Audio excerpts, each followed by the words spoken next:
Hello students, I am Neha Chauhan, your English teacher. Today I will teach you chapter number 9, subject and predicate.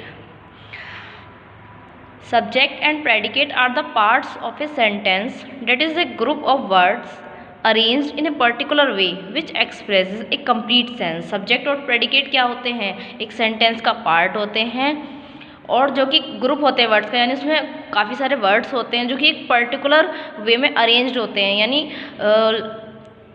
Particular order में लगे हुए होते हैं, जो उनका ऑर्डर है उसमें लगे हुए होते हैं और एक कंप्लीट सेंस देते हैं हमें। ठीक है, जो उनका मीन निकलता है वो कंप्लीट निकलता है, ऐसा नहीं कि आधा अधूरा की सेंस ही निकले, उसका समझ में ही ना आए। ठीक है, तो कोई भी सेंटेंस होता है उसके दो पार्ट होते हैं। For example, the soldiers marched down the road. ठीक है, तो दो पार्ट होते हैं, सब्जेक्ट और प्रेडिकेट। तो सब्जेक्ट हो गया वो जिसके बारे में बात की जा रही है, और क्या बात की जा रही है वो प्रेडिकेट होता है। ठीक है, जैसे कि दो पार्ट होते हैं सब्जेक्ट एंड प्रेडिकेट सेंटेंस के। आपको ये डेफिनेशन लिखनी है सब्जेक्ट एंड प्रेडिकेट की और फिर लिखना है part of sentence. There are two parts of a sentence, subject and predicate. सबसे पहले सब्जेक्ट। सब्जेक्ट क्या होता है? The subject of a sentence may be a word or a group of words. वो एक वर्ड भी हो सकता है और उसमें बहुत सारे वर्ड्स भी हो सकते हैं सब्जेक्ट में। ठीक है, that tells us who or what does something in a sentence, what we talk about is subject.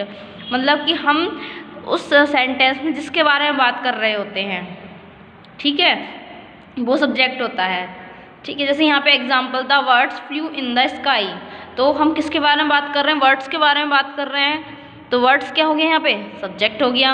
Okay, ये डेफिनेशन है और एग्जाम्पल आपको ये राइट करना है। ओके, ये एग्जाम्पल आपको राइट करना है। Next, predicate. Predicate second part होता है, first part subject, second part predicate. तो the part of the sentence which says something about the subject is called a predicate. Predicate क्या होता है? जो सब्जेक्ट के बारे में हमें बताता है।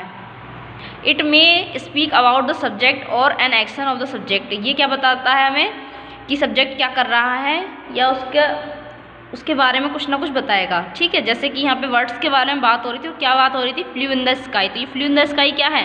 प्रेडिकेट है। ओके, तो ये आपको एग्जाम्पल और डेफिनेशन राइट करनी है अपनी नोटबुक में। In some cases the subject follows the predicate. कभी कभी ऐसा होता है कि सब्जेक्ट प्रेडिकेट को फॉलो करता है। वैसे तो मोस्टली क्या होता है, सब्जेक्ट के बारे में ही प्रेडिकेट बताता है, लेकिन कभी कभी क्या होता है, प्रेडिकेट को फॉलो करता है सब्जेक्ट, कभी कभी ऐसा होता है। ठीक है, expansion of a sentence. Subject can be expanded by using words, phrase and clauses. उसमें क्या क्या हो सकते हैं सेंटेंस में? वर्ड्स हो सकते हैं, फ्रेजेस भी हो सकती हैं और क्लॉजेस भी हो सकती हैं। ठीक है, सबसे पहले देखेंगे एक्सपेंशन ऑफ सब्जेक्ट। सब्जेक्ट का विस्तार कैसे होता है? देखिए, वर्ड्स फ्लाइज में दो वर्ड है, वर्ड्स एक सब्जेक्ट हो गया, फ्लाई क्या हो गया? इसका प्रेडिकेट हो गया। ठीक है, अब सेकंड वाले में देखिए, the old man with A stick. यहाँ तक सब्जेक्ट है, तो ये क्या है? बड़ा सब्जेक्ट है और इसमें क्या आ रही है? एडजेक्टिव फ्रेज आ रही है। ये हम नेक्स्ट चैप्टर में पढ़ेंगे फ्रेजेस के बारे में। ओके, नेक्स्ट चैप्टर में पढ़ेंगे हम फ्रेज क्या होती हैं। तो यहाँ पे देखिए, सब्जेक्ट क्या है? बड़ा है, और ये प्रेडिकेट है, fell down. The old man with A stick. इसमें ओल्ड मैन की विशेषता बताई जा रही है ना, विद ए स्टिक, तो ये एडजेक्टिव फ्रेज हो गया। ठीक है, और ये बड़ा है और प्रेडिकेट छोटा है। ये कभी हम ये सोचें कि जो बड़ा होता है वो प्रेडिकेट होता है, ऐसा कुछ नहीं है। ठीक है, सब्जेक्ट भी बड़ा हो सकता है, यहाँ पे बड़ा है, देखिए सब्जेक्ट और प्रेडिकेट छोटा है ना। नेक्स्ट है, the students walked out of the class to play games. तो देखिए यहाँ पे वॉकड मोस्टली क्या है? प्रेडिकेट कहाँ से स्टार्ट होता है? हेल्पिंग वर्ब से या फिर वर्ब से स्टार्ट होता है। यहाँ पे देखिए वर्ब क्या है? वॉक। तो walked out of the class to play games, ये क्या है? प्रेडिकेट है। और द स्टूडेंट्स, ये कंपाउंड सब्जेक्ट, इसमें द और स्टूडेंट दोनों आ रहे हैं, तो द स्टूडेंट्स, तो ये क्या बन गया? कंपाउंड सब्जेक्ट हो गया, और इसके बाकी का जो पार्ट है वो क्या है? प्रेडिकेट है। Okay, next expansion of predicate. Predicate का विस्तार कैसे होता है? कशिश। कशिश क्या हो गई?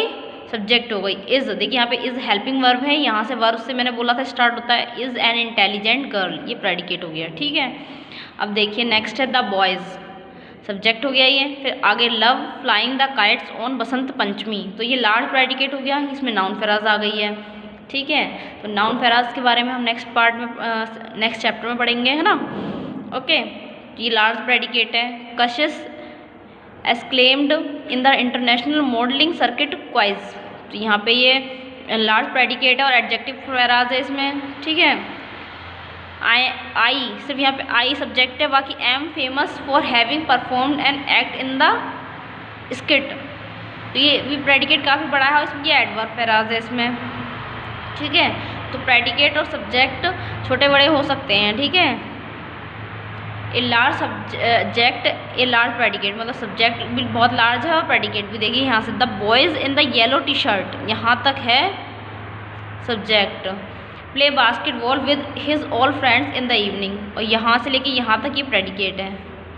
ठीक है, प्रेडिकेट की पहचान यही है कि ये कहाँ से, वर्ब से स्टार्ट होता है, हेल्पिंग वर्ब होगी या फिर मेन वर्ब होगी। ठीक है, यहाँ पे प्ले क्या है, वर्ब है, यहाँ पे हेल्पिंग वर्ब नहीं है। ठीक है, अब इम्परेटिव सेंटेंसेस में हम सब्जेक्ट और प्रेडिकेट कैसे निकालें, सब्जेक्ट और प्रेडिकेट कैसे निकालें। इम्परेटिव सेंटेंसेस में क्या होता है, यू ना छुपा होता है सेंटेंस में, जैसे कि यहाँ लिखा गिव मी योर बुक, तो यहाँ पे यू नहीं है ना, तो सब्जेक्ट यहाँ पे यू जो छुपा हुआ है, यू क्या होता है इसमें, छुपा हुआ होता है, तो यू यहाँ सब्जेक्ट मान लिया जाता है। और बाकी गिव मी योर बुक, क्योंकि गिव क्या है, वर्ब से स्टार्ट हो रहा है, तो मैंने क्या बताया था, प्रेडिकेट जो स्टार्ट होते हैं वो किससे स्टार्ट होते हैं, वर्ब से या हेल्पिंग वर्ब से।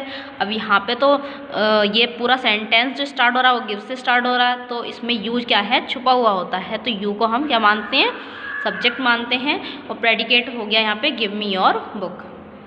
ठीक है, बस इसमें इतना ही था। Now we will do exercise. अब ये है pick out subject and predicate from the following sentences, हमें सब्जेक्ट और प्रेडिकेट निकालने हैं। तो फर्स्ट वाला सेंटेंस पढ़ते हैं, you will plan to help your friends. तो देखिए यहाँ पे यू और विल, उसके बाद विल आ गया, तो विल क्या है, हेल्पिंग वर्ब है, तो विल के लिए हम हमारा सब्जेक्ट क्या हो गया, सिर्फ यू, और यहाँ पे ये हो गया will plan to help your friends. ठीक है, ये हो गया। Next, the boys of this school are well behaved. देखिए आर से यहाँ पे हेल्पिंग वर्ब से यहाँ पे स्टार्ट हो रहा है ना, तो इसकी ये वाला पूरा पार्ट क्या हो गया, सब्जेक्ट हो गया। The boys of this school are well behaved.